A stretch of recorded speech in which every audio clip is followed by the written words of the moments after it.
Hello everyone, welcome to my channel Rakesh tutorial. আজ আমি দ্বাদশ শ্রেণীর তৃতীয় সেমিস্টারের পরিবেশ বিদ্যা নিয়ে আলোচনা করব। পরিবেশ বিদ্যার প্রথম অধ্যায়। ইতিপূর্বে জানো যে তোমরা পরিবেশ বিদ্যার প্রথম অধ্যায়ের পার্ট 1 নিয়ে আলোচনা করেছিলাম। আজকে পরিবেশ বিদ্যা পার্ট 2 কিছু প্রশ্ন উত্তর নিয়ে আলোচনা করব। মৌলিক ধারণা ও সংজ্ঞা এই অংশ থেকে, যদিও এখান থেকে সমস্ত প্রশ্ন রেডি করা হয়নি, প্রায় 130টারও বেশি তোমাদের প্রশ্ন নিয়ে আজকে আলোচনা করব। আশা করি তোমাদের ভালো লাগবে, যাদের বিশেষ করে পরিবেশ বিদ্যা বিষয়টি রয়েছে। আর যদি ভালো লেগে থাকে তাহলে অতি অবশ্যই লাইক করো। আর যদি কোনো অসুবিধা হয় কমেন্ট করে জানাবে, বা কোনো টপিক নিয়ে আলোচনা করতে হয় তাও তোমরা কমেন্ট করে জানাবে। এই নেক্সট পার্টে আমি তোমাদের মৌলিক ধারণার পরে, অর্থাৎ বায়োম, অটো ইকোলজি, সিনো ইকোলজি, বাস্তুতন্ত্র, খাদ্য শৃঙ্খল, খাদ্যজাল, এগুলো নিয়ে আলোচনা করব। যদি ভালো লেগে থাকে তাহলে অতি অবশ্যই সাবস্ক্রাইব করে থাকো। যারা আগে থেকে সাবস্ক্রাইব করে রেখেছো তাদেরকে অসংখ্য ধন্যবাদ। তা চলো শুরু করা যাক আজকের আলোচনা। ফার্স্ট কোশ্চেন দেখো, ইকোলজি শব্দটি হলো গ্রিক শব্দ। 2, ইকোলজি কোন দুটি শব্দের মিশ্রণে গঠিত? উত্তর হবে ঐকস ও লোগস। কে কবে প্রথম ওকিওলজিক শব্দটি প্রথম প্রয়োগ করেন? উত্তর 1866 খ্রিস্টাব্দে আর্নেস্ট হেকেল। 4, একটি প্রজাতি উপকৃত হয় এবং অন্য প্রজাতির ক্ষতি হয় কিসের দ্বারা? উত্তর শিকার বা প্রিডেশন, পরজীবিতা বা প্যারাসিটিজম, তৃণভোজী বা হার্বিভোরি। 5, কম্পিটিশন বা প্রতিযোগিতায় প্রত্যেক প্রজাতির প্রভাব পড়ে। অ্যান্সার হবে ঋণাত্মক প্রভাব পড়ে, অর্থাৎ নেগেটিভ। 6, কোন আন্তঃক্রিয়ার ফলে একটি প্রজাতি উপকৃত হয় এবং অন্য প্রজাতির ওপর কোনো প্রভাব পড়ে না? এটার উত্তর হবে কমেনসালিজম। তার 6 নম্বরটা বুঝতে পারছো? যেখানে দেখো 4, 5, 6 খুব ইম্পর্টেন্ট। 6 নম্বর হচ্ছে যেটা একজন উপকার হবে আর একজনের ক্ষতি হবে, 5এরটা। আর 6এরটা হচ্ছে দুজনের উপকার হবে। এরপর দেখো 7 নম্বর, প্রত্যেক প্রজাতি কোন প্রকার আন্তঃক্রিয়া থেকে উপকৃত হয়? উত্তর হবে মিউচুয়ালিজম। 8 নম্বর দেখো, তাপমাত্রা বৃদ্ধিতে জীব বৈচিত্র্যের বিলুপ্তি। কোন তাপমাত্রায় বেশি সহ্য করতে পারে, কে কতটা সহ্য করতে পারে, কে কতটা আর্দ্রতা সহ্য করতে পারে, সেটা নিয়ে এখানে একটা লিস্ট করে দেওয়া আছে। দেখো, মেরু ভাল্লুক 10 ডিগ্রি বেশি তাপমাত্রা সহ্য করতে পারে না, 10 ডিগ্রি বেশি হলে বিরক্ত হয়ে যেতে পারে। প্রবাল প্রাচীর 1.5 ডিগ্রি মানে 1.5 ডিগ্রি সেন্টিগ্রেডের বেশি হলেই 70 থেকে 90% বিলুপ্তি হওয়ার সম্ভাবনা থাকে। আর 2 ডিগ্রি যদি বেশি হয় 99% বিলুপ্ত হওয়ার সম্ভাবনা রয়েছে। স্তন্যপায়ী প্রাণী 1.5 ডিগ্রি সেন্টিগ্রেডের বেশি হলে 4%, আবার 2 ডিগ্রি হলে 8%, আর 3 ডিগ্রি সেন্টিগ্রেড বেশি বৃদ্ধি হলে 41% পর্যন্ত মারা যেতে পারে। আর এদিকে মৌমাছি হচ্ছে, যদি 42 ডিগ্রি সেন্টিগ্রেডের বেশি তাপমাত্রা হয় তাহলে কিন্তু মৃত্যু পর্যন্ত ঘটতে পারে। এই যে লিস্টটা করেছি ছকটা, তোমরা এটা খাতায় সুন্দর করে লিখতে পারো অথবা স্ক্রিনশট নিয়ে নিতে পারো। এরপর দেখো 9 নম্বর প্রশ্ন কি রয়েছে। ক্যালিফোর্নিয়ার আখরোট বাগানে মথ ও অরিয়েন্টাল ফুড মথ আগমনের সময় ড্যাশ দিন 28 দিন ও দুটি প্রজন্মের মধ্যে সময়ের ব্যবধান 19 দিন কমে যাচ্ছে। মৌমাছিরা কত উষ্ণতায় কার্যক্ষম থাকে? উত্তর হবে 12 ডিগ্রি থেকে সেন্টিগ্রেড শুরু করে 15 ডিগ্রি সেন্টিগ্রেড, 25 ডিগ্রি সেন্টিগ্রেড। পরে কোশ্চেন, মেরু ভাল্লুকের বসবাসের উপযোগী তাপমাত্রা কত? -40 ডিগ্রি সেন্টিগ্রেড, অর্থাৎ 104 ডিগ্রি ফারেনহাইট। সেন্টিগ্রেডে বললে 40 ডিগ্রি, আর ফারেনহাইটে বললে 104 লিখবে। পরে কোশ্চেন, কত আর্দ্রতায় মশার উদ্যান সক্ষম, অর্থাৎ মশা উঠতে পারে? অ্যান্সার হবে 60 থেকে 70% আর্দ্রতায় মশার উদ্যান সক্ষম। নেক্সট কোশ্চেন, কত আর্দ্রতার নিচে নেমে গেলে মশার মৃত্যু ঘটে? উত্তর হবে 60%-এর নিচে নেমে গেলে মশার মৃত্যু পর্যন্ত ঘটতে পারে। আর্দ্রতা এখানে স্পেলিং রেপটা পড়েনি, একটু তোমরা এখানে রেপ দিয়ে দেবে। আচ্ছা, এরপরে দেখো নেক্সট কোশ্চেন নাম্বার 14, বাস্তুবিদ্যার জনক বলা হয়? উত্তর হবে আলেকজান্ডার ভন হামকে, ইনি ছিলেন জার্মানি। আধুনিক বাস্তুবিদ্যার জনক হলেন বিজ্ঞানী ওডাম। পরে কোশ্চেন, ইকোসিস্টেম হলো পরিবেশের ড্যাশ। উত্তর হবে একটি ক্রিয়াশীল তন্ত্র। নেক্সট কোশ্চেন, গভীর বাস্তুতন্ত্র বা ডিপ ইকোলজি শব্দটি কে প্রথম প্রয়োগ করেন? উত্তর হবে 1973 খ্রিস্টাব্দে আর্নেইস। পরে কোশ্চেন, গ্লোবাল ইকোলজি বা বিশ্ব বাস্তুবিদ্যার আলোচ্য বিষয় হলো ভূত্বক, বায়ুমণ্ডল এবং বায়ুমণ্ডল। পরে কোশ্চেন, ফলিত বাস্তুবিদ্যার আলোচ্য বিষয় হলো অর্থনীতি অর্থাৎ কৃষিবিদ্যা, প্রাণীবিদ্যা। তোমরা যারা এখনো চ্যানেলটি সাবস্ক্রাইব করনি তারা অতি অবশ্যই সাবস্ক্রাইব করো। আর আশা করি তোমরা পার্ট 1 যেটা আলোচনা করা হয়েছিল প্রশ্ন উত্তর পর্ব, সেই প্রশ্ন উত্তর পর্বে তোমরা আশা করি অনেকেই রেসপন্স করেছো যে স্যার একটা নোটস দিলে ভালো হয় প্রথম পার্ট থেকে। আমি এই পার্টে তোমাদের নোটস দিচ্ছি এবং আরেকটা পার্ট করবো, তাহলে তোমাদের ফার্স্ট চ্যাপ্টারের যে প্রথম অংশ রয়েছে অর্থাৎ মৌলিক ধারণা সেটা তোমাদের পুরোপুরি কমপ্লিট হয়ে যাবে। আর নেক্সট পার্টে আমি আলোচনা করব এবং আলোচনা করার সাথে সাথেই কিছুদিনের মধ্যে আমি নেক্সট পার্টের কিছু প্রশ্ন উত্তর নিয়ে আলোচনা করব। হয়তো ফার্স্ট চ্যাপ্টারে অনেক কটা পার্ট হবে। এবার দেখো 20 নম্বর প্রশ্ন, সবচেয়ে ক্ষুদ্র একক হলো জীব, সর্বোচ্চ একক হলো জীবমণ্ডল বা বায়োস্ফিয়ার। বাস্তুবিদ্যার সাংগঠনিক স্তরগুলি কি কি? উত্তর জীব, পপুলেশন, কমিউনিটি, ইকোসিস্টেম ও বায়োস্ফিয়ার। 23, জীবের বৈশিষ্ট্য হলো গঠনগত ও কার্যগত একই। একটি নির্দিষ্ট অঞ্চলে বসবাসকারী একই প্রজাতিভুক্ত সমস্ত জীবকে ওই জীবের পপুলেশন বলে। নেক্সট কোশ্চেন, কমিউনিটি হলো একটি ভৌগোলিক বা একটি নির্দিষ্ট ভৌগোলিক অঞ্চলের জীব হচ্ছে কমিউনিটি।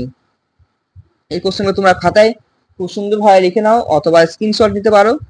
তোমরা যদি কেউ পিডিএফ চাও আমি অতি অবশ্যই পিডিএফ দেওয়ার চেষ্টা করব, হয়তো টাইম লাগবে কিন্তু খুব শীঘ্রই আমি পিডিএফ বানিয়ে দেবো। আচ্ছা, এই যে কোশ্চেনগুলো দিচ্ছি এগুলো প্রত্যেকটা কিন্তু ইম্পর্টেন্ট, কারণ এমসিকিউর পার্টিকুলার কোনো ইম্পর্টেন্ট হয় না। হয়তো তুমি কঠিন কোশ্চেন পড়ে গেলে কিন্তু পরীক্ষার সময় দেখা গেল খুব ইজি কোশ্চেন দিল, ঠিক আছে? তো সেক্ষেত্রে বলবো কঠিন সহজ বলে কিছু না, যা পারবে যতটা পারবে বিভিন্ন ইউটিউব চ্যানেল থেকে বা বিভিন্ন বই থেকে তোমরা কারেকশন করো এবং যেগুলো আননোন মনে হচ্ছে বা আনকমন মনে হচ্ছে সেগুলো তোমরা খাতায় নোট ডাউন করো, ঠিক আছে? এরপর দেখো 26 নম্বর প্রশ্ন, এটা তোমরা খুব ভালোভাবে লিখে রাখবে খাতায় এগুলো। ফার্স্ট কোশ্চেন দেখো, বায়োস্ফিয়ার হলো জীবের বাসস্থল বা আবাসস্থল। সুন্দরবনের বাঘের সংখ্যা হ্রাসের কারণ হচ্ছে সমুদ্র তলের উচ্চতা 11 ইঞ্চি বৃদ্ধি পাচ্ছে। সাইবেরিয়ান বাঘের সংখ্যা কমে যাওয়ার কারণ কি? রাশিয়া ও চীনের পরিবেশগত তাপমাত্রা বৃদ্ধি। পাইন বনগুলি ফার ও স্প্রুস বনে রূপান্তর হচ্ছে।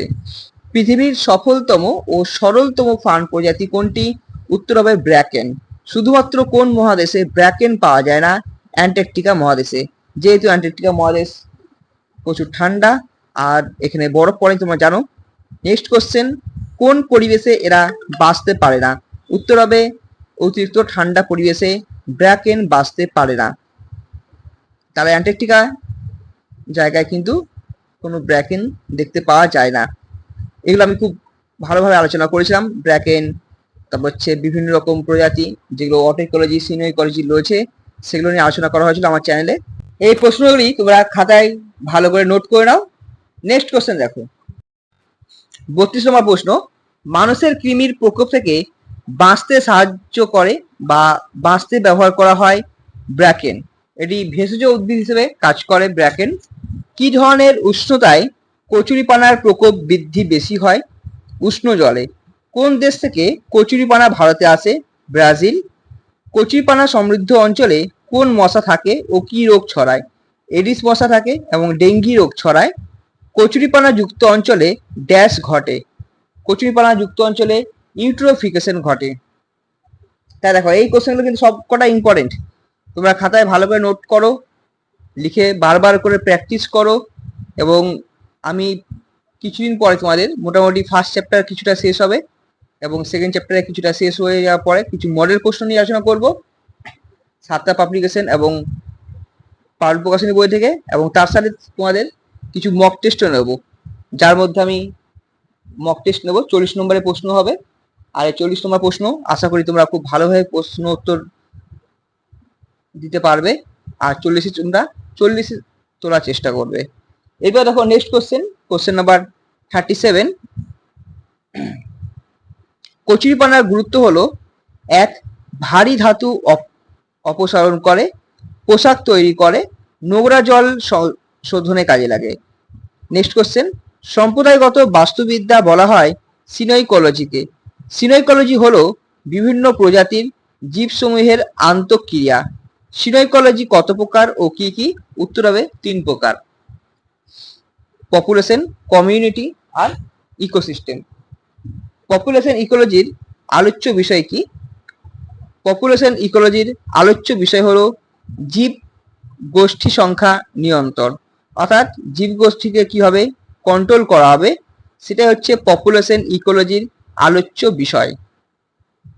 এর প্রসঙ্গে বলে রাখি, এর আগে যে ভিডিও করেছিলাম আমি, সেখানে তোমরা খুব ভালো রেসপন্স দিয়েছো এবং আশা করি অনেকেই বুঝতে পেরেছো। তোমরা সবাই রেসপন্স করে কমেন্ট করে জানিয়েছো যে স্যার ভালো করে বুঝতে পেরেছি।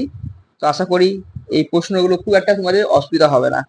নেক্সট প্রশ্ন দেখো, 42 নম্বর প্রশ্ন, কোনো একটি বাস্তুতন্ত্রের বিভিন্ন প্রজাতির জীবগোষ্ঠীর আন্তঃক্রিয়া হলো কমিউনিটি ইকোলজি।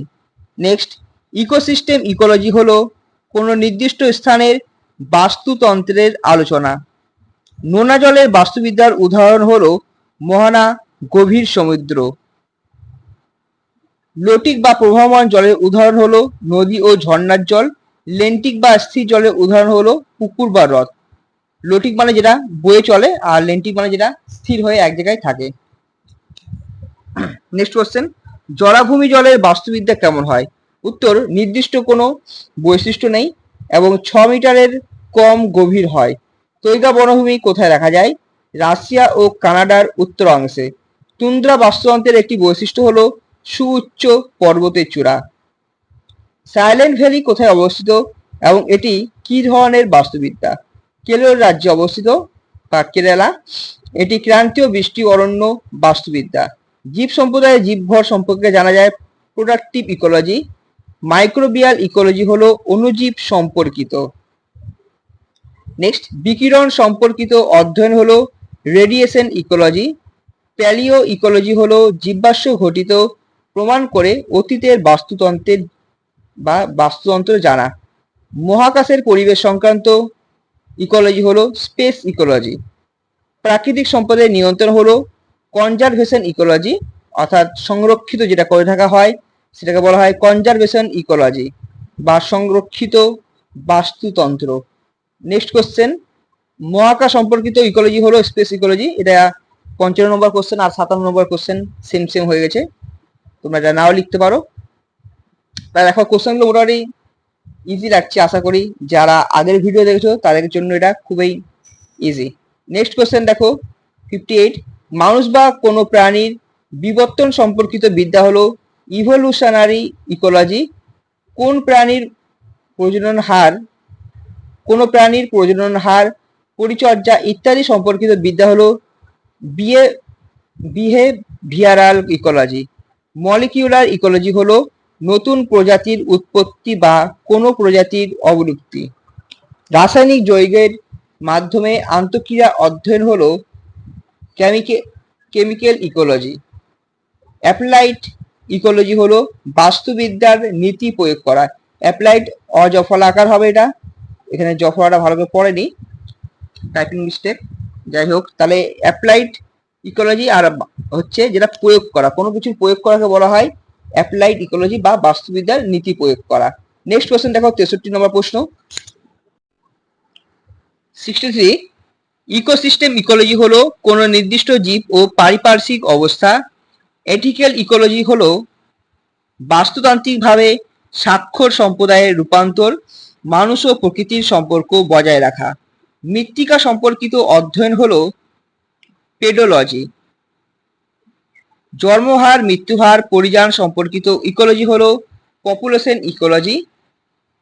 বাস্তুতন্ত্রের নকশা নির্মাণ ইকোলজি হলো ইকোলজিক্যাল ডিজাইন, মানে যেগুলো নকশা বা বিভিন্ন রকম ডিজাইন তৈরি করা হয় সেটাকে বলা হচ্ছে ইকোলজিক্যাল ডিজাইন। এগুলো বিস্তারিত আলোচনা করা হয়েছিল এর আগের ভিডিওই, তোমরা আশা করি অনেকে দেখেছো, যারা দেখোনি তারা অবশ্যই প্লেলিস্টে গিয়ে চেক করো। নেক্সট কোশ্চেন, ভৌগোলিক বিস্তার সম্পর্কিত ইকোলজি হলো ইকোজিওগ্রাফি।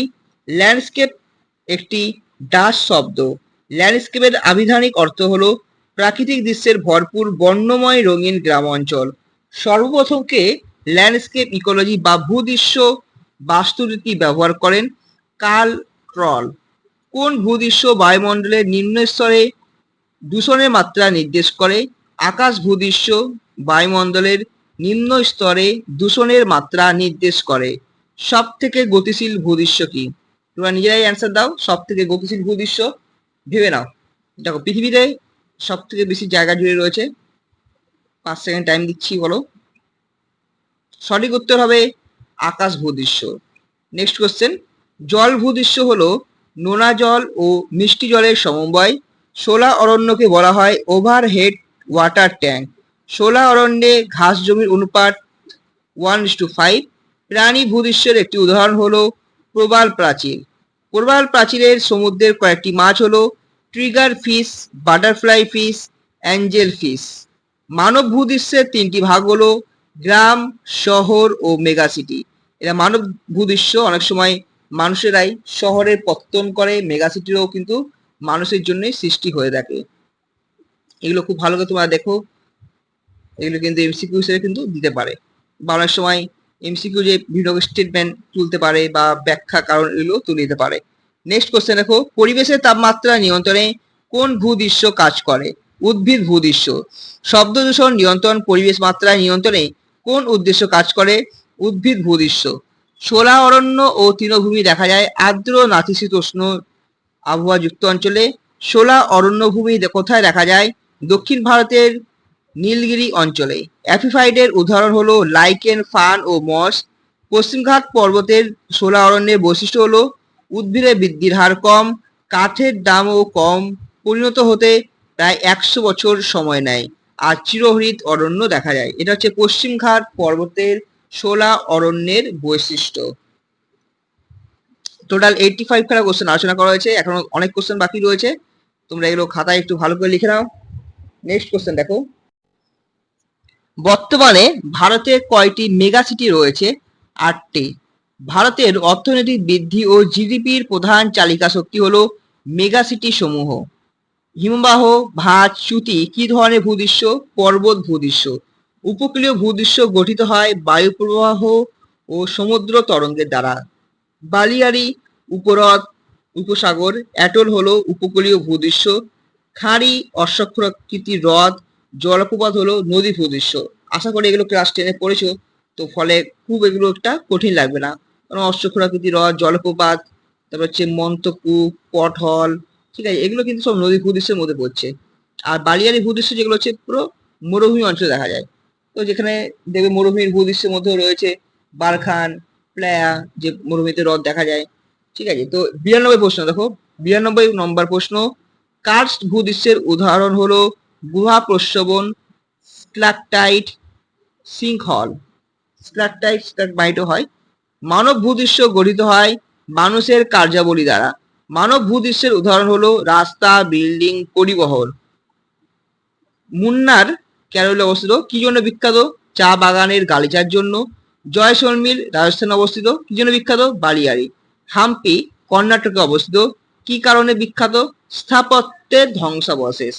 অর্থাৎ বড় বড় যে শহর ছিল বিজয়নগর সাম্রাজ্য, তারপরে যে ধ্বংসাবশেষ তৈরি হয়েছিল, তারই জন্য হাম্পি শহরটি বিখ্যাত, যেটি বর্তমানে কর্ণাটকে অবস্থিত। আর জয়সলমীর শুধুমাত্র বালিয়াড়ির জন্য নয়, এখানে একটা ইসলাম ধর্মাবলম্বী মানুষদের জন্য পবিত্র স্থান রয়েছে জয়সলমীর। নেক্সট কোশ্চেন দেখো, 98, পূর্ব কর্ণাটকে অবস্থিত, কি জন্য বিখ্যাত? পাহাড়, জলপ্রপাত, কফির বাগান। প্রাকৃতিক পরিবেশ সৌন্দর্য। গোলাকার প্রবাল প্রাচীর দেখা যায় লাক্ষাদ্বীপে। ভূদৃশ্য বাস্তুরীতি হলো ভূদৃশ্য ঘিরে যে বাস্তুরীতি গড়ে ওঠে।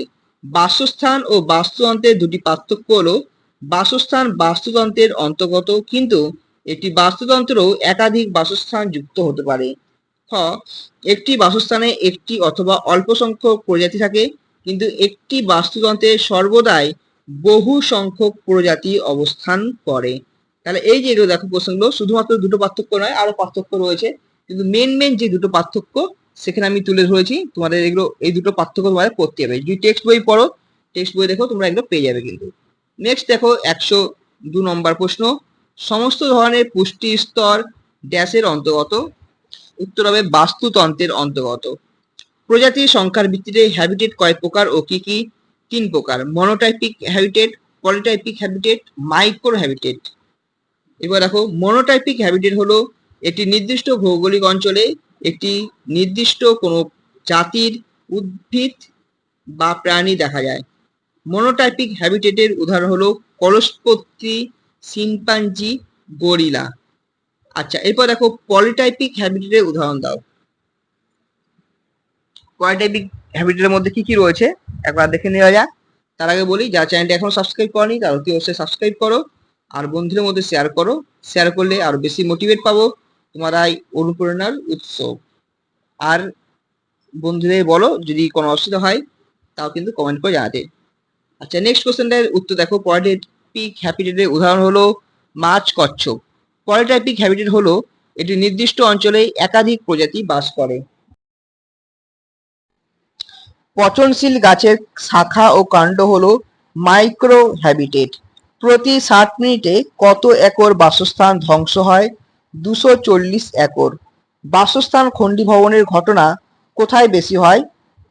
আমাজন বর্ষা অরণ্য ও দক্ষিণ পূর্ব এশিয়ায় বাসস্থান খণ্ডীভবনের ঘটনা বেশি হয়।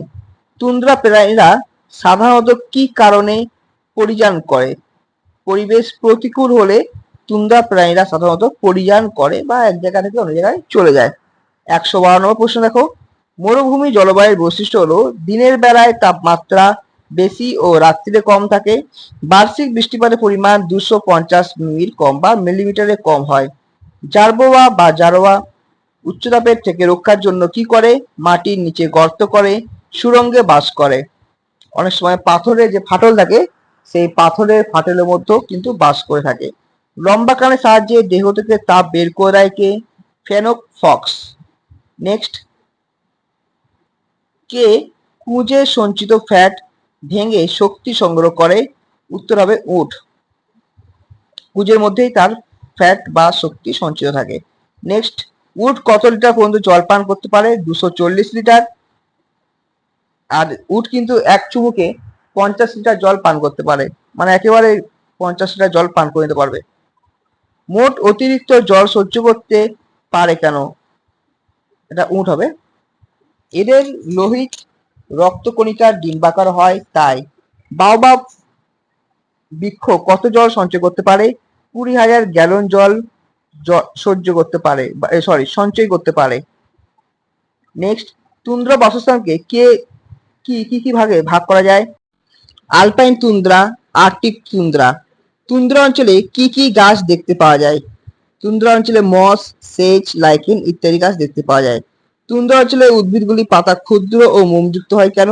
আর্দ্রতা ধরে রাখার জন্য এরকম হয়ে থাকে। তুন্দ্রা অঞ্চলের পাখিরা শীতের হাত থেকে বাঁচার জন্য কি করে? পরিযান করে অর্থাৎ মাইগ্রেশন। কোন অঞ্চলে প্রাণীরা শীতে কি করে? তুন্দ্রা অঞ্চলের প্রাণীরা শীতে শীত ঘুম দেয়। তুন্দ্রা অঞ্চলের প্রাণীদের বৈশিষ্ট্য হলো চামড়ার উপরে ঘন লোম, অতিরিক্ত লিপিড স্তর। শীত ঘুমের সময় দেহে কি কি পরিবর্তন আসে? দেহের তাপমাত্রা ও বিপাকীয় হার কমে যায়, ফলে কিন্তু তারা খুব একটা খিদে পায় না। কোন জীবের বেঁচে থাকা প্রজনন খাদ্য বস্থানের চাহিদা হলো ইকোলজিক্যাল নিচ বা বাস্তুতান্ত্রিক নিচ। ফসলের ক্ষতিকারক রোডেন্টদের খাদ্য গ্রহণ করে কে? শিয়াল। চড়ুই পাখির ফান্ডামেন্টাল নিচ হলো বেরি জাতীয় ফল। পরিবেশের যে অংশ কোনো প্রজাতিভুক্ত জীবের বসবাসের ব্যবহার তা হলো রিয়ালাইজড নিচ। ইউক্যালিপটাস গাছের পাতা কে ভক্ষণ করে? কোয়ালা। এটা আঠার মতো অনেক বিষাক্ত তেল থাকে এর মধ্যে, কোয়ালা পাতার মধ্যে। গভীর সমুদ্রে কোন মাছ বাস করে? অ্যান্সার হবে আংলার ফিশ বা অ্যাংলার ফিশ। তাহলে এই ছিল আমাদের আলোচনা। আশা করি তোমাদের ভিডিওটি ভালো লেগেছে। আর যাদের ইভিএস বিষয়টি রয়েছে তারা অতি অবশ্যই কমেন্ট করো নেক্সট কি পার্ট নিয়ে আলোচনা করলে ভালো হয়, কোন কোন টপিক নিয়ে আলোচনা করলে ভালো হয়। আর আমি তোমাদের প্রত্যেকটা টপিক ওয়াইজ, এই যে ধরো মৌলিক ধারণা ও সংজ্ঞা, এটা কিছু অংশ দিলাম, পার্ট 1 দিলাম, আরো ধরে নাও প্রায় 100টার মতো কোশ্চেন হবে, তাহলে মৌলিক ধারণা ও সংজ্ঞা পুরোপুরি হয়ে যাবে। আমাদের এখানে 3টি বই মিলে সাজেশন তৈরি করা হচ্ছে, ছায়া প্রকাশনী, পারুল প্রকাশনী এবং সাতটা পাবলিকেশন এবং বিভিন্ন সহায়িকা বইয়ের সাহায্য নেওয়া হয়েছে। তাহলে এই ছিল আমাদের আলোচনা। দেখা হচ্ছে নেক্সট ভিডিওয় নতুন কিছু টপিক নিয়ে। সবাই সুস্থ থেকো, ভালো থেকো।